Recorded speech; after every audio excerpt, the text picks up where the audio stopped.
Coming up next, we explore African cuisine in celebration of Africa Month. There wouldn't be Africa Month celebration without those distinctive African wear. And we add melody to the mix with Setsonga R&B artist Brian Bomba.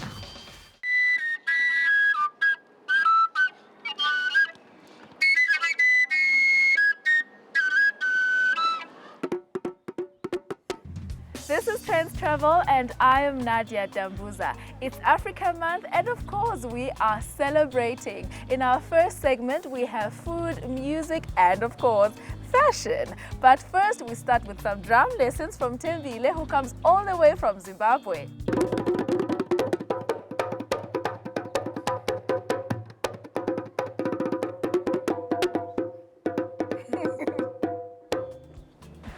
Well, you know, growing up, you like things. Yeah, yes, yeah, bamba, lana, na, lana. But well, as for me, drums were there back home in Zim, and we had a community theater groups that I worked with.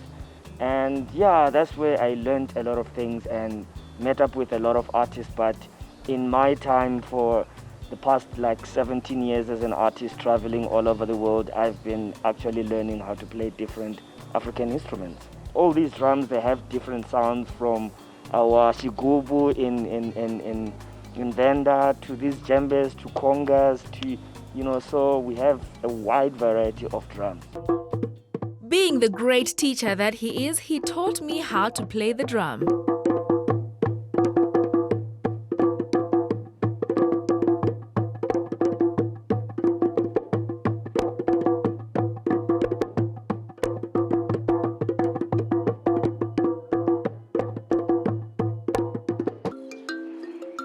Tembile is multi-talented. He made this instrument himself.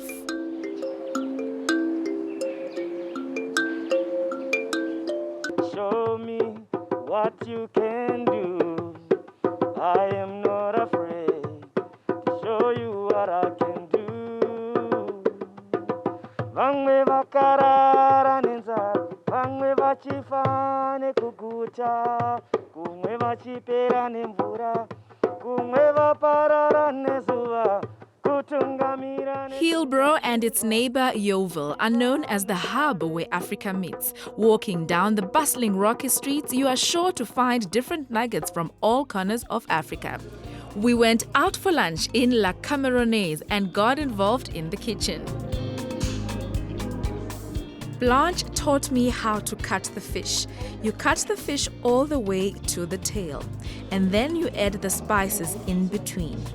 How much spice you add is totally up to you. The chili? Spicy. The fish is cooked in an open fire, uncovered and to perfection. In Cameroon, when we grow, every mother teaches the kid how to cook. And my mother was having the restaurant, so before I left Cameroon, I already know to cook. So when did you open La Cameronaise? La Cameronaise since 2008. Yeah, I opened La Cameronaise 2008. Okay. So tell me, what kind of fish do you cook and where does it come from? We have many types of fish. We have carapaho, we have red jack, we have tilapia. We have different furniture. We have many people who are bring the fish to us. So there are people who are bringing from Mozambique, there are people who are bringing to Cape Town, and we also have the furniture here. So we have many furniture for the fish. Okay, so I heard you talking about the plantain. You said it's coming from far, that's why you freeze it. Where does it come from? Plantain is coming from Cameroon, so we have to freeze it to keep it fresh. If you don't freeze it, it's gonna get ripe and you can't fry it anymore. So you have to freeze it and it comes fresh as it comes from Cameroon. Okay. Our spices are from Cameroon, Cameroonian secret. So I don't know the name in English, but all the spices are from Cameroon. I fried the plantain for about 20 minutes and it was nice and crunchy. Then it was time to plate.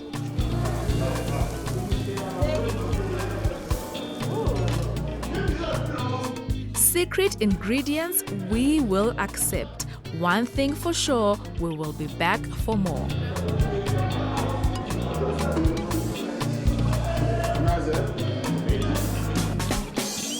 Just on the other side of Rocky Street is a famous dressmaker. So we've had the food, the music, and now it's time to get adorned in some Cameroonian fashion. Hello, Marsilia. Hello, How are you? I'm fine. Also from Cameroon is Mama Cilia, who has over 25 dressmaking experience. She effortlessly puts fabric together and creates beautiful garments. But where does she find these stunning fabrics? I get from Cameroon. This fabric, this side is from Cameroon. Here is from Ghana. I get from Benin and from Nigeria. Okay, so now when you have a fabric, do you stick to a certain style or do you just play around with different ideas? No, just do anything the customer wanted. Okay. Yes. When customer come, he gonna bring his design. If he didn't bring the design, I have many catalog. I can show him when he choose. Anything you choose from those catalog, I do for you.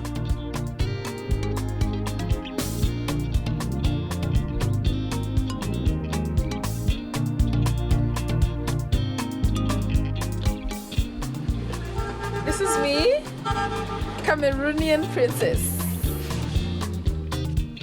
The dresses were so beautiful, I had to try a few more.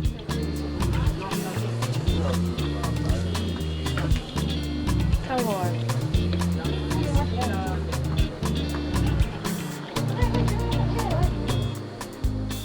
I hope you have enjoyed the African special, but now we are taking a very short break.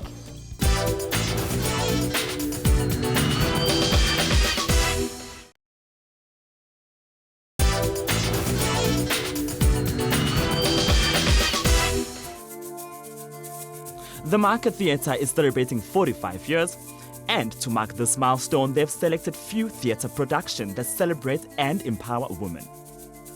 Rose, a solo play by award-winning director Malcolm Perky, starts the lineup. Noticed his shirt was open and his chest was smooth. Performed by actress Camilla Waldman, the production is a personal confession of an extraordinary woman who remembers all the brilliant and tragic elements of life lived to the full. A three-husband and a hippie love letter, and experiment with memories and magic. This is a story for a survivor. Rose is a survivor. Rose, when you meet her in the play, she's 80 years old, and she tells you the story of her life, a life that began as a little girl in Russia, and then she goes to Warsaw and she survives the Second World War and the Nazi occupation of Poland and Europe, and then she survives to see the war over, and then she's in a camp for a displaced person.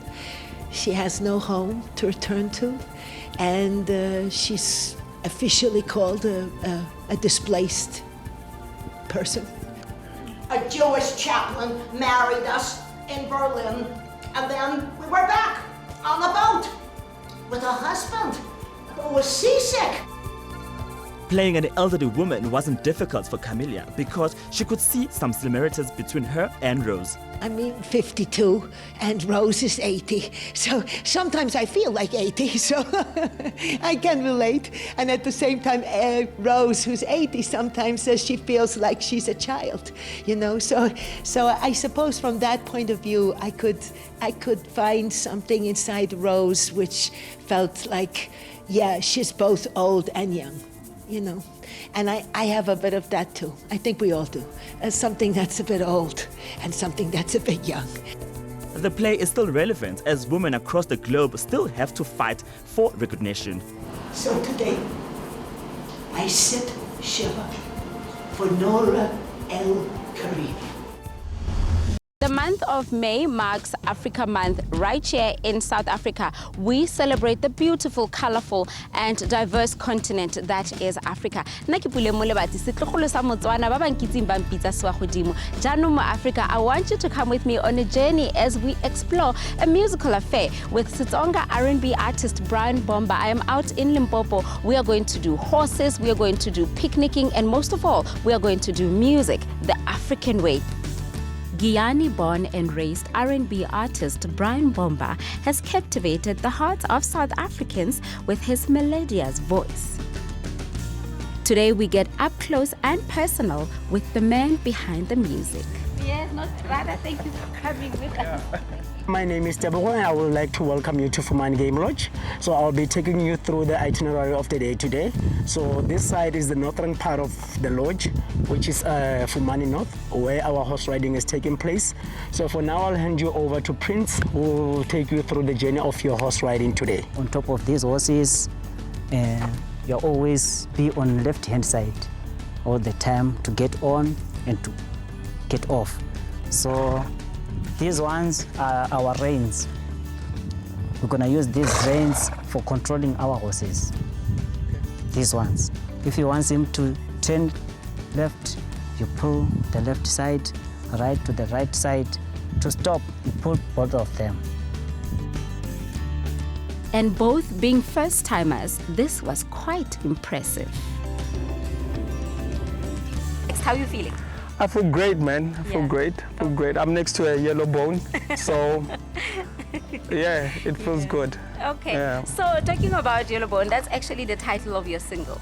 Yeah, my single released in 2014. I must say, that song made me Brian Bomba. You know, following that was Malum, and yeah. Okay, later on we're going to be talking a bit more about the music, but right now I would like to know, who is Brian Bomba?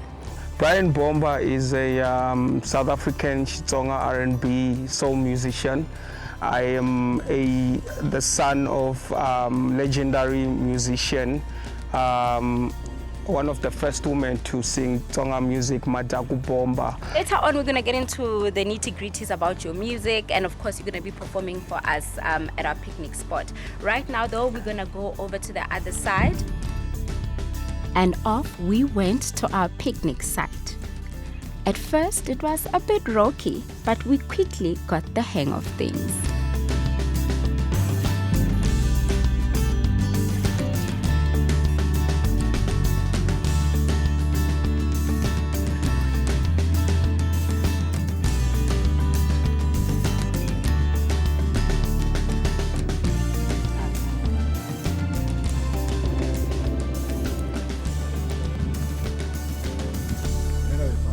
To the second venue, this is Kensani View. This is the highest level of this area. So we prepared some picnic for you, some picnic snack and some sparkling wine for you guys. So hope you refresh your minds from after a very long ride of a horse riding.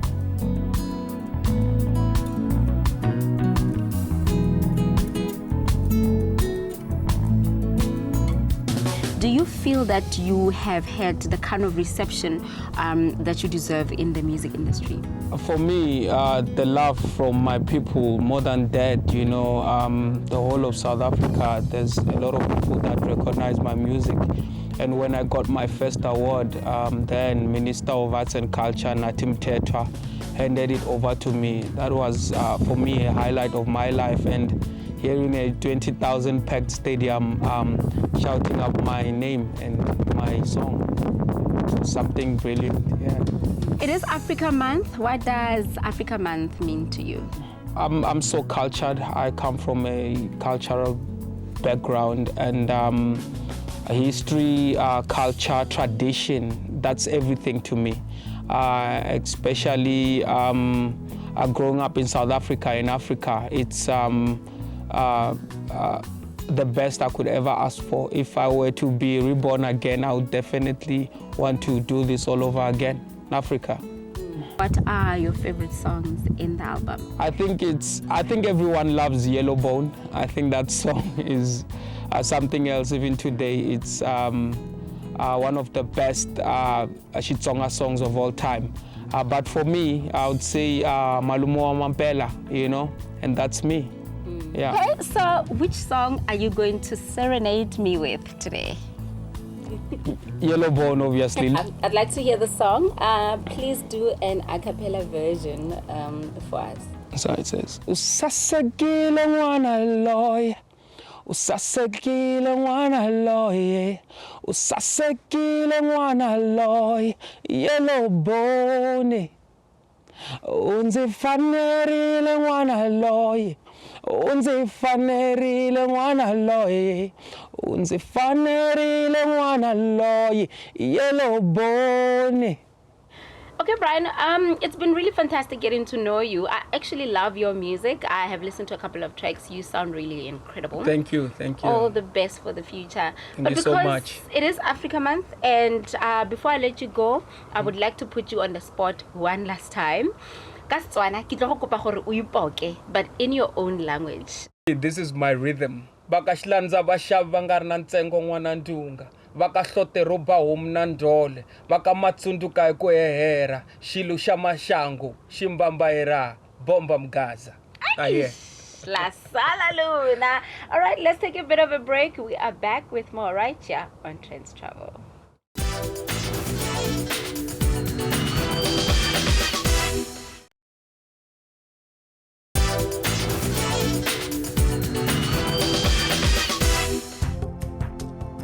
The international alcohol beverage is bridging the spatial divide between creatives across the globe in a mini standalone digital series, Free Range Humans.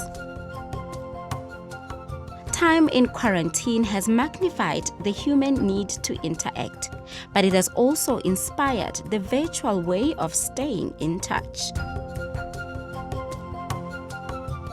The extraordinary deeds that ordinary individuals do catapult them to stardom in this YouTube film that stars 2 South African women amongst other global citizens. Hello, my name is Zandile Ndlovu and I'm a freediving instructor based in South Africa. I am a passionate ocean human, which means that I also scuba dive, I spearfish, and I surf. Not to say that I'm a fantastic surfer, but I do give it a go. I also run an organization called the Black Mermaid Foundation, which looks to diversify representation in the ocean space, which is such a beautiful passion work because it talks to diversity and inclusion and it talks to access, which are, you know, my passion points.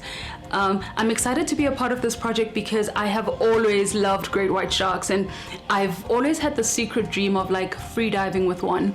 I just think that they're incredibly majestic and it would be everything to have that first encounter with them and to actually witness the power that they are. I'm so excited to be a part of this project and thank you for listening. Cheers.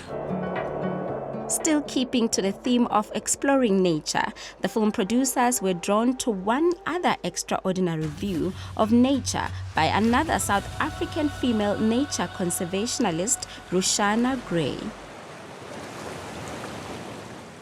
You take something that looks rather awful at first and you don't ever consider eating it, and to transform it into something that is just so mouthwatering and really also healthy. That was, for me, just a turning point. It all started with growing vegetables in my garden until a Japanese cyclist came to visit. He ended up staying for 99 days. Every so often, he would go on his bike and he would drive off to the beach and he would come back, and shortly afterwards, I could smell these amazing cooking smells coming from his little campsite. He showed me the joys of the sea vegetables. He basically stood out there on the beach with me and he said, look at this, like all of this food, this is all amazing sea vegetables. Why is nobody eating them? We take people down, it's like completely immersive, interactive learning. And I call it the full circle of learning, where basically you go into the rock pools, we have our like educational with your toes in the water, and then you have your exploring time where we set everybody free on the rocks to go and be free and be childlike and just have fun and explore all the different rock pools.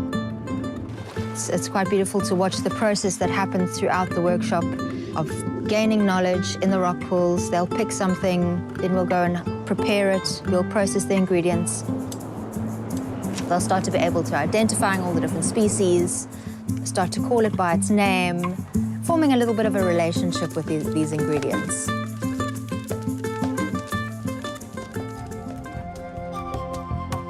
The standalone films are an online craze, inspiring new ways of relating to nature as more and more people are heading out to explore the world. And that's all we have for you this week on Trendz Travel. Remember to get in touch with us on social media using the hashtag Trendz Travel SABC. Goodbye.